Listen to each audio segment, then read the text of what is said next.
Hyvä, nyt oli parempi. Ja varma maali. Heti parempi suora.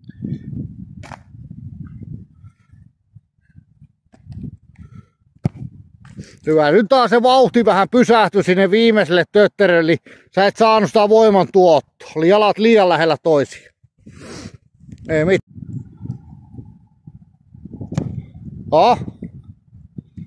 Liike jatkuu hyvin. Kovemmin vaan se veto, että se pitää lähteä täysillä. Koko ajan täysillä. Terävä käännös. Hyvä, nyt on jalat lähellä toisiaan. Sitten pitempi askel. Ja sitten. Hyvä. Ja sitten vaan uutta.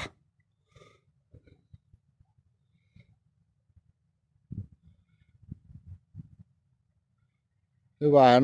Vielä terävyyttä käännöksiä.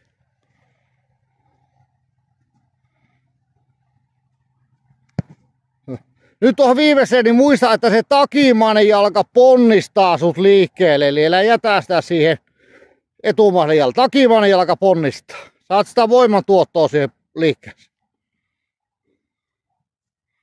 Nyt oli parempi. Hyvä.